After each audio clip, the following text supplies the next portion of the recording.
তো আজকের পড়াটা কেন গুরুত্বপূর্ণ? আজকের পড়াটা এই জন্য গুরুত্বপূর্ণ যে মূলত টু, এই টু যদি টু প্লাস নাউন যদি হয়, টু প্লাস নাউন, এই টু প্লাস নাউন হলে দিকে প্রতি, কি হবে অর্থ? দিকে প্রতি, দিকে প্রতি, এই যে দিকে প্রতি, এটা তখন ইলা হবে। কি হবে? ইলা, আরবিতে তখন ইলা হবে। কিন্তু এটা আমরা এমনিতে জানি আই গো টু স্কুল, তো স্কুলের দিকে যাই মূলত, তাই না? তো এটা আমরা সহজে জানি দিকে প্রতি, I will go to your office. কিন্তু টুটা যখন ভার্বের আগে আসবে, কার আগে আসবে? ভার্বের আগে আসবে, তখন এই টুর অর্থ সমান সমান হবে তে, বাংলা ভাষায় তে। আর এই বাংলা ভাষায় তে কখন আসে, ইংলিশ ভাষায় টু কখন আসে, আর আরবি ভাষায় মূলত আনটা কখন আসে, এই তিনটা মূলত দুটি ভার্বকে, কি এখানে লেখে নেন, দুটি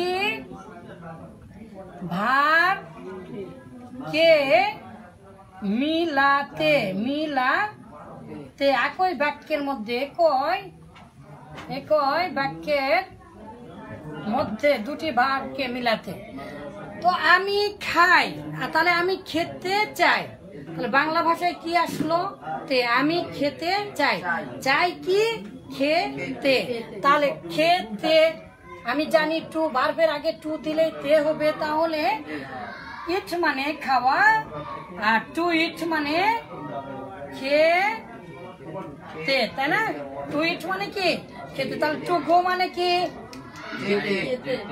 টু গিভ মানে, টু রিড মানে, টু রেইন মানে বৃষ্টি হতে বা বৃষ্টি। আচ্ছা, টু রাইট মানে লিখতে, টু আন্ডারস্ট্যান্ড মানে, তাহলে আই ট্রাই টু আন্ডারস্ট্যান্ড মানে আমি বুঝতে চেষ্টা করি। আই ট্রাই মানে চেষ্টা করো না, আই ট্রাই টু আন্ডারস্ট্যান্ড, আমি বুঝতে চেষ্টা করি। I am trying to understand, আমি বুঝতে চেষ্টা করছি। লব ছাড়া বর্তমান, আর স থাকলে কি হবে? ছ থাকলে হবে। আপনারা শিখেননি এটা এখনো? আচ্ছা দেখেন, আনটা দেখেন, আনটাকে ফেলে, আনটা ফেলটা কার সাথে আসে? ফেলে মুজারে। জানেন এই টু আর এই আন দিয়ে, এই টু আর এই আন দিয়ে, বিশেষ করে আন, এই আনটাকে আরবিতে বলা হয় আন আল মাসদারিয়া, আন আল মাসদারিয়া, আন আল মাসদারিয়া বলা হয়। তার মানে মাসদারের অর্থ দিবে। লিখতে লিখতে আন দিয়া লিখতে লিখতে লিখতে লিখতে প্রায় 300 পৃষ্ঠা পার হয়ে গেছে অফসেট পেপারে। কিভাবে আরবিতে আন, আন আল মাসদারিয়া, এই আনটা কার আগে আসে আপনারা জানেন না? ফেলে মুজারের আগে আসে। আরাদাল্লাহু আন ইয়াবতালিয়া না, আল্লাহ তাআলা আমাদেরকে পরীক্ষা করতে ইচ্ছা করলেন। তো এই যে দুটা ভার্ব লাগাবো, আমি খেতে চাই, কি চাই? তাহলে খাওয়া একটা ভার্ব আর চাওয়া একটা ভার্ব, দুটা ভার্ব বাংলা ভাষাতে যখনই একত্রিত করবেন, আপনার অজান্তে আপনি বাংলা ভাষাতে তয়কারে তে দিবেন। তো ইংলিশে এরকম, I want to read, I want to read, আমি পড়তে চাই। আই ওয়ান্ট টু ইট, আমি খেতে চাই। আই ওয়ান্ট টু গো, আমি যেতে চাই। I want to talk to you, আমি আপনার সাথে কথা বলতে চাই। I want to teach you, আমি আপনাকে পড়াতে চাই। I want to beat you, আমি আপনাকে মারতে চাই। তো এই যে টু টু টু, তাহলে ঠিক এরই আগে আবার ভার্ব দিতে হবে। আমি দিতে চাই, তাহলে ওয়ান্ট টু গিভ, দিতে চাই। আচ্ছা, আমি পড়তে চাই, তাহলে কি হবে? ওয়ান্ট টু রিড, পড়তে চাই, কারণ আগের থেকে আমাদের আছে পড়তে। পড়তে কিভাবে করব? আমি যদি এখন বলি করতে,